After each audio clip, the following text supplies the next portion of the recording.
GS for all के इतिहास की इस कक्षा में आपका स्वागत है। आइए हम आज बौद्ध धर्म से संबंधित धर्म ग्रंथ, बौद्ध संगीति और बौद्ध धर्म के ही कुछ स्थापत्य जैसे स्तूप का से परिचित होते हैं। आपने देखा कि 80 वर्ष की अवस्था में बुद्ध की मृत्यु 483 बीसी में हो जाती है। ऐसा अनुश्रुति है कि उस समय के शक्तिशाली राजाओं के बीच बुद्ध के अवशेष को लेने के लिए युद्ध हुआ था और बुद्ध के अवशेष को 8 भागों में बांटकर 8 स्थानों पर स्तूपों का निर्माण किया था। यद्यपि देखिए, यदि स्तूप को देखा जाए तो इस स्तूप का मतलब स्मारक स्थल होता है। यह वैदिक काल में ही शायद प्रचलन में था। यहाँ पर समाधान प्रणाली, जैसे आप स्तूप का प्रचलन वैदिक काल से ही था। जैसा कि कहा जाता है कि स्तूप वैदिक काल में प्रचलित थे, समाधान टीले थे, यानी लोगों के शवों को उसमें डाल के रखा जाता था। तो ये स्तूप का निर्माण यानी प्रचलन में ये वैदिक काल से ही आया। लेकिन स्तूप निर्माण की कला जो स्मारक के रूप में मान्यता प्रदान की बौद्धों ने, जैसे देखिए ये एक स्मारक संरचना होती है और बुद्ध जिस प्रमुख स्थान पर ठहरे उन्हें महास्थान कहा जाता है। तो बुद्ध के अवशेष या उनसे जुड़ी वस्तुओं के आधार पर भी स्तूपों का निर्माण किया जाता है। यदि बुद्ध के कोई ऐसे चीज है जो बुद्ध अपने जीवन में उसका उपयोग करते थे तो उन्हें भी एक स्थान पर रखकर वहां भी स्तूप का निर्माण किया जाता है। ये मतलब स्मारक, या बुद्ध के शिष्यों के भी कुछ वस्तु या उनके अवशेषों पर भी स्तूप का आगे निर्माण होने लगा। तो अशोक के शासनकाल में, यानी मौर्य शासक के अशोक के शासनकाल में स्तूप कला चरमोत्कर्ष पर पहुंच गया था और अशोक ने लमसम 84,000 स्तूपों का निर्माण करवाया था। और देखिए एमपी में स्थित सांची का जो स्तूप है उसे अशोक ने बनवाया था। और सांची के स्तूप की विशेषता को यदि देखा जाए तो यह मौर्य काल से लेकर मध्य काल तक इसका विस्तार होते रहा है। मतलब जैसे पहले आप उसके स्थापत्य को यदि अंदर देखिएगा तो पहले हीनयान के प्रभाव को देखा जा सकता है, फिर महायान के प्रभाव को देखा जा सकता है। तो यानी प्रारंभिक जो बौद्धिस्ट थे वो हीनयानी थे। बाद में 1st सेंचुरी एडी में आप देखिएगा कि महायान का उदय होता है। तो महायानी और हीनयानी प्रभाव, और या फिर उसके बाद जितने शासक आए वो अपने अनुसार उसका मॉडिफिकेशन किए स्तूप का। तो सांची का स्तूप एक प्रसिद्ध स्तूप है जो कि एमपी में अवस्थित है।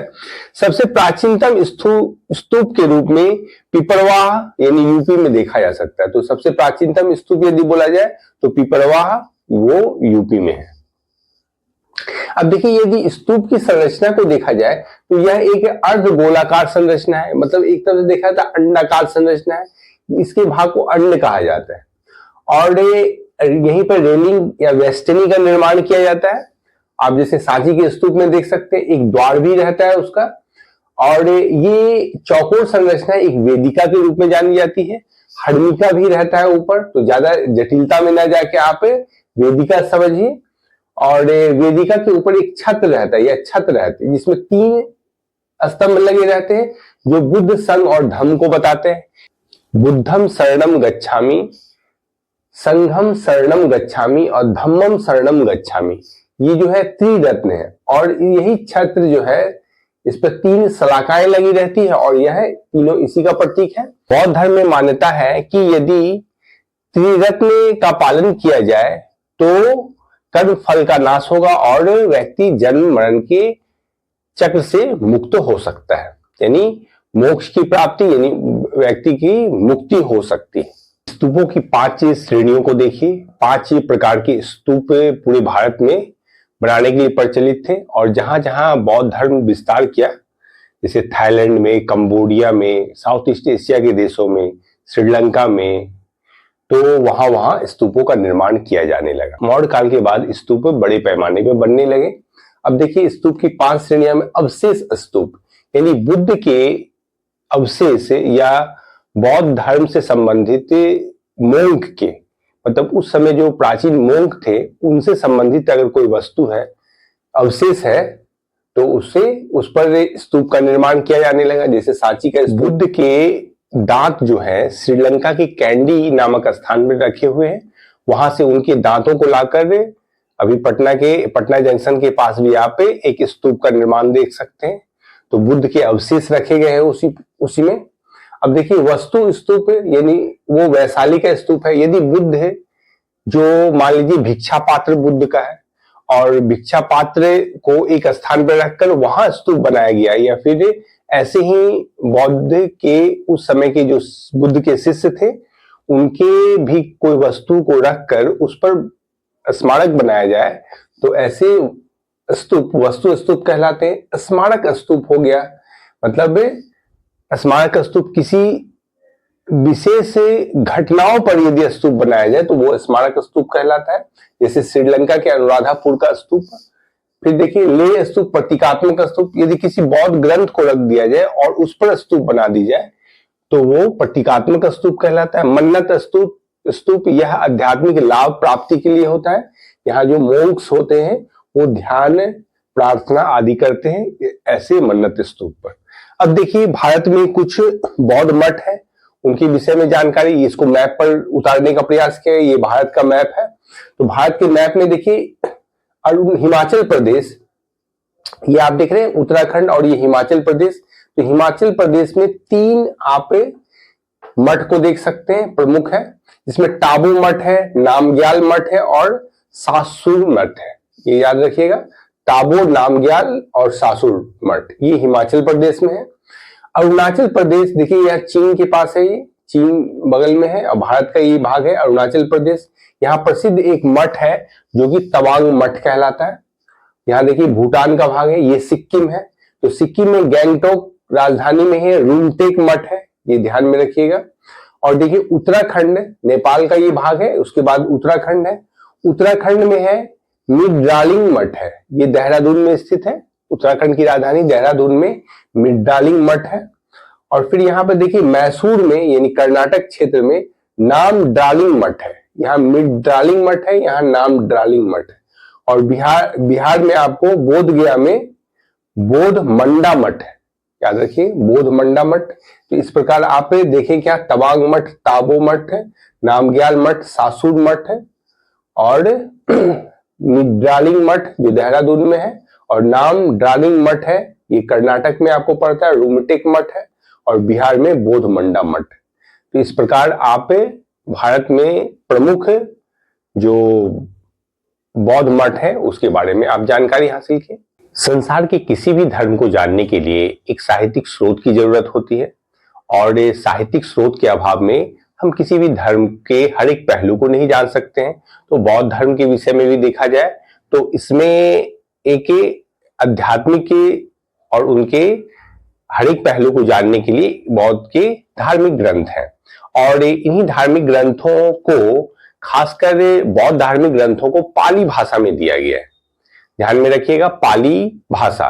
और पाली जो है यह अर्धमागधी और मागधी भाषा के ही करीब है और यह आप जैसा ही जानते हैं भारतीय भाषा परिवार में यह इंडो यूरोपियन भाषा परिवार की है और यह उस समय बुद्ध के इर्द गिर्द के तत्कालीन क्षेत्रों में बोली जाती थी यह भाषा।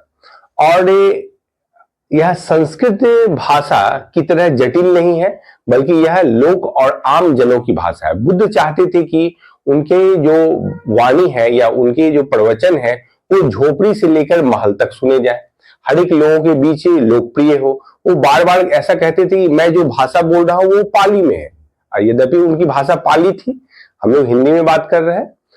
बुद्ध अपने जीवन के 35 वर्ष की उम्र से लेकर 80 वर्ष तक, जब तक उनका महापरिनिर्वाण नहीं हुआ तब तक वह घूम घूम कर विभिन्न क्षेत्रों में अनेक स्थानों पर वो अपने प्रवचन दिया करते थे। बुद्ध के प्रवचन का ढंग भिन्न भिन्न था। अब कभी वो देखिएगा प्रश्न करते हुए प्रवचन करते थे, कभी आश्चर्य व्यक्त करते हुए प्रवचन करते थे, तो कभी हंसते हुए प्रवचन करते थे, तो कभी प्रश्न पूछते हुए वो प्रवचन करते थे। तो बुद्ध के प्रवचन का वो ढंग था और इन्हीं तमाम बुद्ध के प्रवचनों को जो संग्रहित किया गया है उसी को बौद्ध साहित्य मूल रूप से जाना जाता है। तो मूल बौद्ध साहित्य बुद्ध के प्रवचन ही है। अब यदि आइए यहां पर देखा जाए तो बौद्ध ग्रंथ में एक त्रिपिटक है। तो पिटक का मतलब आप पिटारा समझिए। तो पिटारा में क्या है, तो पिटारा 3 प्रकार का है, तो 3 है पिटारा, ये समझिए। और बौद्ध धर्म के बारे में विस्तृत इससे ज्ञान प्राप्त होता है। तो एक है देखिए सूत पिटक, विनय पिटक और अभिधम पिटक। एकदम ध्यान रखिए, त्रिपिटक 3 है, सूत पिटक, विनय पिटक और अभिधम पिटक। तो यहाँ पर सूत पिटक और विनय पिटक पहले आए हैं और अभिधम पिटक बाद में आया है। तो अब आप इसमें गौर कीजिए, सूत पिटक में तो क्या दिया हुआ है, तो बुद्ध के धर्मोपदेश है इसमें। और विनय पिटक में क्या है, संघ के नियम कानून, यानी भिक्षु और भिक्षुणी जो संघ में प्रवेश किए हैं उनके लिए एक नियमों की सूची दी गई है, जो कि क्या है, विनय पिटक में है। और आध्यात्मिक सिद्धांत इसमें भी सूची दी गई है कि अनुशासन के ब्रेक होने पर, मतलब अनुशासन का जो भिक्षु या भिक्षुणी पालन नहीं करते हैं तो उनके लिए क्या क्या प्रावधान किए गए। तो इसमें आध्यात्मिक सिद्धांत के साथ है और इसमें संघ के नियम कानून है। और यदि आप गौर कीजिए सूत पिटक को, जब बुद्ध का महापरिनिर्वाण हुआ था तो 483 बीसी में, तो राजगृह के यानी बिहार के राजगृह के सप्तपर्णी गुफा में एक बहुत बड़ी काउंसिल यानी संगीति का आयोजन किया गया था। आप जानते हैं प्रथम संगीति हुई थी और प्रथम संगीति अजात शत्रु थे। सप्तपर्णी गुफा में जो संगीति हुई थी उसमें कम से कम 300 के करीब बौद्ध भिक्षु इकट्ठा हुए। और ये कहा जाने लगा कि अब बुद्ध के विचार को पूरे जन कल्याण के लिए पूरे विश्व में फैलाना है। तो इसके लिए प्रथम काउंसिल हुई और सूत पिटक बुद्ध के, आप जानते हैं बुद्ध के 2 प्रिय शिष्य थे, एक आनंद और दूसरे उपाली। तो आनंद ने अपनी वाणी को, मतलब ये कोई लिखित नहीं लिया गया बल्कि वो बुद्ध के तमाम उपदेश, जहां जहां बुद्ध के साथ वो घूमे थे या जो उनको जानकारी थी, वो तमाम धर्मोपदेश को वो मौखिक रूप से कर डाले। इसी मौखिक वचन को सूत पिटक के रूप में बाद में चल के संग्रहित किया गया। इसी प्रकार उपाली ने, उसी प्रथम बौद्ध संगीति में उपाली ने विनय पिटक को कहा, मतलब लोगों को बताया कि ये संघ के नियम बनने चाहिए, तो उसे बाद में जाके संग्रहित किया गया। लेकिन प्रारंभिक रूप से लेखन कला तो आ चुकी थी, लेकिन उसे मौखिक रूप से संग्रहित किया गया। तो ये ध्यान में रखना है आपको। और तीसरा अभिधम पिटक है। तो अभिधम पिटक तृतीय बौद्ध काउंसिल जो पाटलिपुत्र में हुआ था और जिसकी अध्यक्षता मोगालिपुत्तिस ने किया था, तो मोगालिपुत्तिस ने यही अभिधम पिटक को मौखिक रूप से उच्चारित किया। तो लेकिन यहां यदि गौर किया जाए तो ये कब लिखा गया, यानी लिखित रूप से ये त्रिपिटक कब आए, तो इसे पहली बार 1st सेंचुरी बीसी में श्रीलंका के शासक वटगामनी के नेतृत्व में लिपिबद्ध किया गया। तो यदि इसको आप गौर से देखिए, ऐसे लूसेंट में ये लिखा हुआ है, तो लेकिन ये मूल तथ्य है कि 88 बीसी में श्रीलंका के जो शासक थे पट्टगामनी, उन्होंने ताड़पत्र पर बुद्ध के तमाम जो पिटक है, ये त्रिपिटक है, या बुद्ध के उपदेश हैं और बुद्ध संघ से संबंधित नियम है और या फिर आध्यात्मिक सिद्धांत है, उनको लिखवाने का प्रयास किया। गुप्त काल में बुद्ध घोष जो गया के निवासी थे, वे श्रीलंका गए और श्रीलंका से यही ताड़पत्र पर लिखे हुए पांडुलिपि का अध्ययन किया और बाद में इसको गुप्त काल में बौद्ध साहित्य को लिखित रूप दिया गया।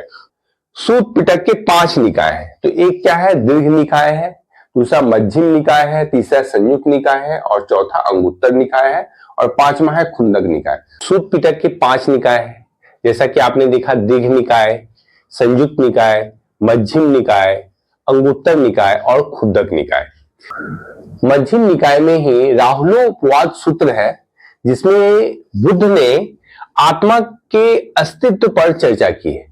मतलब वो अंततः निष्कर्ष पर ये पहुंचे कि आत्मा का कोई अस्तित्व नहीं है, यानी आत्मा को नकार दिए। और यहीं से बुद्ध बौद्ध धर्म को अनात्मवादी धर्म कहा जाने लगा, मतलब आत्मा की कोई सत्ता नहीं है बौद्ध, और बुद्ध को अनंता कहा जाने लगा। बुद्ध का एक नाम अनंता भी था। अब देखिए क्या है, उसके बाद एक अंगुत्तर निकाय है। तो अंगुत्तर निकाय में उस समय के 16 महाजनपदों की चर्चा है। यहाँ पर हम देखें खुंदक निकाय। खुंदक निकाय में जैसा कि आपने जाना कि यह 15 पुस्तकों का संग्रह है और इसमें एक जातक कथा है जिसमें 500 से प्लस कहानियां, पूर्व जन्म की कहानियां बुद्ध से संबंधित है। तो यानी बुद्ध जो है पुनर्जन्म को मानते थे, ये आप ध्यान रखिए। बुद्ध पुनर्जन्म पर विश्वास करते थे, यानी रीबर्थ संभव है। अब देखिए यहां पर इसी में जो खुंदक निकाय है यह पोएट्री के शैली में है, यानी इसको बोला जाता है ये पद्यात्मक है, पद की भाषा है इसकी। और इसी में एक धम्मपद है, एक पुस्तक है धम्मपद, और धम्मपद बौद्ध साहित्य के लिए एक महत्वपूर्ण पुस्तक मानी जाती है। बौद्ध ग्रंथों में इसका वही स्थान है जो हिंदू में गीता का स्थान है। यह एक सार्वभौमिक ग्रंथ। श्रीलंका में तो यहां तक कहा जाता है कि यदि आप बौद्ध धर्म को अपनाते हैं और धम्मपद यदि आप कंठस्थ नहीं करते हैं तो आपको बौद्ध धर्म की दीक्षा नहीं दी जाएगी। तो इसी में आता है थेरी गाथा, और आप देखिए थेरा गाथा और थेरी गाथा। बौद्ध धर्म में जो बड़े संत होते हैं उन्हें थेरा कहा जाता है और बड़ी भिक्षुणी होती है उन्हें थेरी कहा जाता है। तो खुंदक निकाय में थेरी गाथा यानी ऐसे भिक्षुओं के गीत और ऐसी भिक्षुणियों के गीत थेरी गाथा के रूप में जाने जाते हैं। आइए कुछ और देखा जाए जिसमें क्या है। अब बुद्ध के जो अनुयायी हैं उन्हें दो भागों में बांटा गया है, एक भिक्षुक और दूसरा उपासक। भिक्षुक उन्हें कहते हैं जो बौद्ध धर्म के प्रचार के लिए संन्यास ग्रहण कर लेते हैं, और उपासक वे होते हैं जो गृहस्थ धर्म में ही रहते हुए बौद्ध धर्म का अनुपालन करते हैं। है उपसंपदा, यह बौद्ध संघ में प्रवेश करने को उपसंपदा कहा जाता है, और बौद्ध संघ में प्रवेश की आयु 15 वर्ष से निर्धारित की गई है। तो हम इस तरह जान गए। और संसार दुखों से भरा हुआ है, यह जो वाक्य है बुद्ध ने उपनिषद से लिया है, इसको ध्यान में रखना है। देखिए बुद्ध तृष्णा की बात करते हैं, तो तृष्णा का यदि शाब्दिक अर्थ देखा जाए तो लोभ लालच होता है। तो बुद्ध कहते हैं कि यह इसका सकारात्मक अर्थ में समझिए कि इच्छा होती है। तो बुद्ध कहते हैं कि एक इच्छा की पूर्ति के साथ ही दूसरी इच्छा स्वतः जन्म लेती है। तो हमें कोशिश करना चाहिए कि यह इच्छा ही नष्ट हो जाए। तो यहां पे देखिए इसी को कहा गया है तृष्णा। तो तृष्णा के क्षीण हो जाने की अवस्था को ही बुद्ध निर्वाण कहते हैं।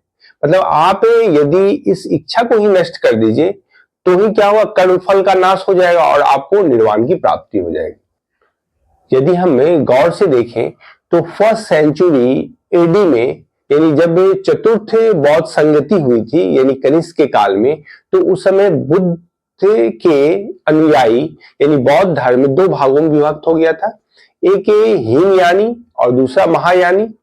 तो महायानी जो थे वो बोधिसत्व को मानते थे और हीनयानी बुद्ध को एक मानव ही मानते थे, ना कि उनको देवता मानते थे। तो अब देखिए यहाँ हीनयानी जो बोलते हैं, हीनयानी मानते हैं कि जो व्यक्ति अपनी साधना से निर्वाण प्राप्त करेगा वह अरहत पद को प्राप्त करेगा।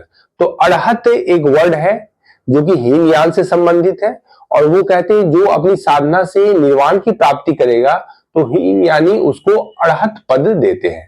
और दूसरा देखिए क्या, और महायानियों का मानना है कि बौद्ध धर्म में बोधिसत्व ही आदर्श है, दूसरे के कल्याण को प्राथमिकता देते हुए अपने निर्वाण में विलंब ही बोधिसत्व का आदर्श है। यानी बोधिसत्व जो है वो क्या है कि अपनी पहले इच्छाओं को आप नष्ट कर दीजिए। निर्वाण बौद्ध धर्म का परम लक्ष्य है, जिसका अर्थ है दीपक का बुझ जाना, यानी जन्म मरण से मृत्यु। तो बुद्ध बताते हैं कि निर्वाण के प्राप्ति के लिए 10 सीलों का अनुपालन किया जाना चाहिए। यदि कोई व्यक्ति 10 सीलों का अनुपालन करे तो उसे निर्वाण मिल सकता है, यानी मतलब जन्म मरण के कष्टों से उसे मुक्ति मिल सकती है। तो यहाँ पे देखिए 10 सील क्या है बुद्ध के द्वारा जो दिए गए हैं। अहिंसा मतलब किसी जीव के प्रति हिंसा ना करना, सत्य सदा सत्य वचन बोलना, अस्ते मतलब ये यानी चोरी नहीं करना, अपरिग्रह संपत्ति संग्रह नहीं करना। जो 4 है वो जैन धर्म से ही लिए गए हैं। और यहाँ देखिए 5वां है मद्य सेवन ना करना, ये लीकर नहीं पीना, और असमय भोजन ना करना। 7वां देखिए सुखप्रद बिस्तर पर नहीं सोना, धन संचय ना करना, स्त्रियों से दूर रहना और नाच गान से दूर रहना। ये 10 सील बताए गए हैं। जिसमें 5 सील गृहस्थों के लिए, यानी जो 10 सील बताए गए हैं, इनमें 5 जो ऊपर के सील हैं वो गृहस्थों के लिए अनिवार्य है, यानी जो बौद्ध धर्म को मानते हैं गृहस्थ रहते हुए, यानी उपासक के लिए ये अनिवार्य बताए गए हैं, जबकि 10 सीलों का पालन भिक्षुक लोग को अनिवार्य रूप से करें, ऐसा बुद्ध कहे, तभी मोक्ष की प्राप्ति होगी, यानी निर्वाण की प्राप्ति होगी। कहा गया है कि संसार का पहला और सबसे बड़ा सत्य यदि कोई है तो वो दुख है। तो यानी मतलब ये जीवन जो है दुखमय है, life is full of sorrow कहते हैं। तो इसमें क्या कहेंगे, 4 आर्य सत्य है, इनके 4 आर्य सत्य की बात कही है बुद्ध ने, जिसमें पहला क्या है, दुख है। तो ये संसार दुखमय है, मतलब सोरो आप देख सकते हैं कह के, और दुख समुदाय यानी काउज, यानी दुख का कारण क्या है। और तीसरा देखिए दुख निरोध, यानी दुख को प्रोहिबिशन, मतलब दुख को रोका कैसे जाए उसके बारे में ये बताते हैं। और चौथा क्या है, दुख निरोध गामिनी प्रतिपदा, यानी इसका सॉल्यूशन क्या है, दुख के निरोध के लिए क्या उपाय है, ये बताए गए हैं 4 आर्य सत्य में। देखिए बुद्ध के द्वारा संसार में पहली बार प्रत्यय समुत्पादवाद कहा गया है, मतलब ऐसा होने पर ऐसा होता है। इसके बारे में सबसे पहले अगर आध्यात्मिक व्याख्या हुई है किसी भी धर्म में तो वो है बौद्ध धर्म, और बुद्ध इसकी व्याख्या कहते हैं। तो यहाँ पर देखिए अष्टांगिक मार्ग है, फिर बुद्ध ने इन सांसारिक दुखों से मुक्ति पाने के लिए अष्टांगिक मार्ग की बात बताई है। व्यक्ति का भव तृष्णा नष्ट होकर मुक्ति का मार्ग प्रशस्त हो जाता है। ये क्या है कि मुक्ति तभी प्राप्त हो सकती है जब हमें तृष्णा को नष्ट करना पड़ेगा। तो तृष्णा क्या है कि एक तृष्णा की पूर्ति के साथ ही अगली तृष्णा जन्म ले लेती है, और इसी सांसारिक मोह माया में मनुष्य उलझ जाता है और उसका रीबर्थ होता है, यानी पुनर्जन्म होता है। तो इसके मुक्ति के लिए क्या कहें, दुख की मुक्ति के लिए क्या है, अष्टांगिक मार्ग का अनुपालन करने को कहा है। जैसे इसमें क्या है, पहला है सम्यक दृष्टि। तो इसका मतलब ये हुआ कि सत्य और असत्य के बीच आपको पहचान होनी चाहिए, यही सम्यक दृष्टि का भाव है। दूसरा देखिए संकल्प, सम्यक संकल्प, यानी आपकी इच्छा हिंसा रहित होनी चाहिए, मतलब आप ऐसा संकल्प लें जो कि हिंसा रहित हो। तो ये सम्यक सत्य और हिंसा रहित संकल्प ही सम्यक संकल्प के अंतर्गत जानते हैं इसको। सम्यक वाणी, यानी आपकी वाणी सत्य पर आधारित हो, और दूसरा क्या, मृदु वाणी हो, यही सम्यक वाणी का कहना है। सम्यक कर्मांत, यानी मतलब आपका एक्शन ऐसा हो, यानी आपका कर्म ऐसा हो जो दयालुता, सदाचार, सद्भाव, दया, अहिंसा इस पर आधारित हो, यानी आपका एक्शन इन चीजों पर आधारित हो, तो यही सम्यक कर्मांत है। और सम्यक आजीव क्या है, तो सम्यक आजीव का मतलब व्यक्ति को जीविकोपार्जन का जो साधन होना चाहिए वो अहिंसक होना चाहिए और सदाचार पर निर्भर होना चाहिए, यही है सम्यक आजीव। सम्यक के यहां देखिए सम्यक स्मृति होगा, स्मृति, सम्यक स्मृति का मतलब क्या है कि मनुष्य जो कर्म करता है वह विवेकपूर्ण तरीके से उस पर आधारित हो, मतलब आप का कर्म जो है वो विवेकपूर्ण तरीके पर आधारित हो, यही सम्यक स्मृति की बात में। व्यायाम हुआ विवेकपूर्ण प्रयत्न, यानी आपका जो प्रयत्न है वो विवेकपूर्ण ढंग से हो, इसी के अंतर्गत सम्यक व्यायाम कहा गया है। और सम्यक के समाधि का मतलब है चित्त की एकाग्रता, यानी चित्त में चंचलता ना हो बल्कि एकाग्रता हो, यही सम्यक समाधि है। तो इस प्रकार आपने अष्टांगिक मार्ग को जाना, और अष्टांगिक मार्ग का पालन करके दुखों से मुक्ति प्राप्त की जा सकती है। अब देखिए बुद्ध ने मध्यम मार्ग यानी मध्यमा प्रतिपदा का उपदेश दिया है। 5 निकायों में, जैसा कि आपने खुद्दक निकाय में देखा था, जो नैतिक शिक्षाएं संबंधित थी उससे, और 15 पुस्तकों में एक जातक थी। तो जातक कथा में बुद्ध के पूर्व जन्म के बारे में लिखा गया है। तो यही है, जातक कथाएं बताती है कि बोधिसत्व का अवतार मनुष्य के रूप में भी हो सकता है और पशु के रूप में भी हो सकता है, यानी बोधिसत्व जो है वो मनुष्य और पशु दोनों के रूप में अवतरित हो सकते हैं।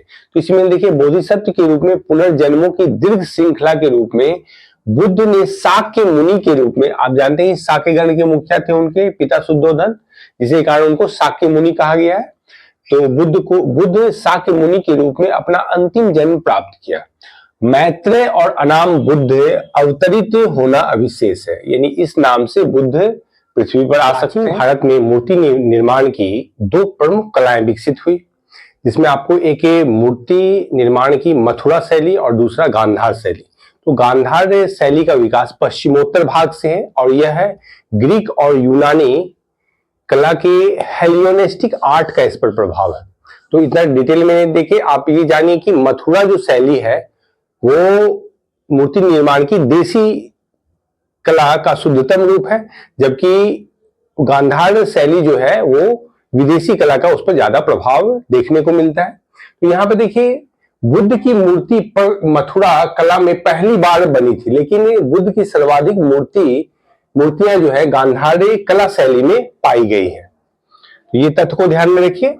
और फिर आगे देखिए, भारत में उपासना के लिए प्रथम मूर्ति बुद्ध की ही बनी थी। यदि आप अभी वर्तमान में विभिन्न देवी देवताओं की मूर्ति देखते थे, उसमें भारत में उपासना के लिए प्रथम मूर्ति यदि किसी देव का निर्माण हुआ है तो वह बुद्ध का हुआ है। जैसा कि हम जानते हैं कि महायान वालों ने बुद्ध को महामानव से देवता के रूप में पूजना प्रारंभ कर दिया। इसके बारे में और हम परिचित हो जाए।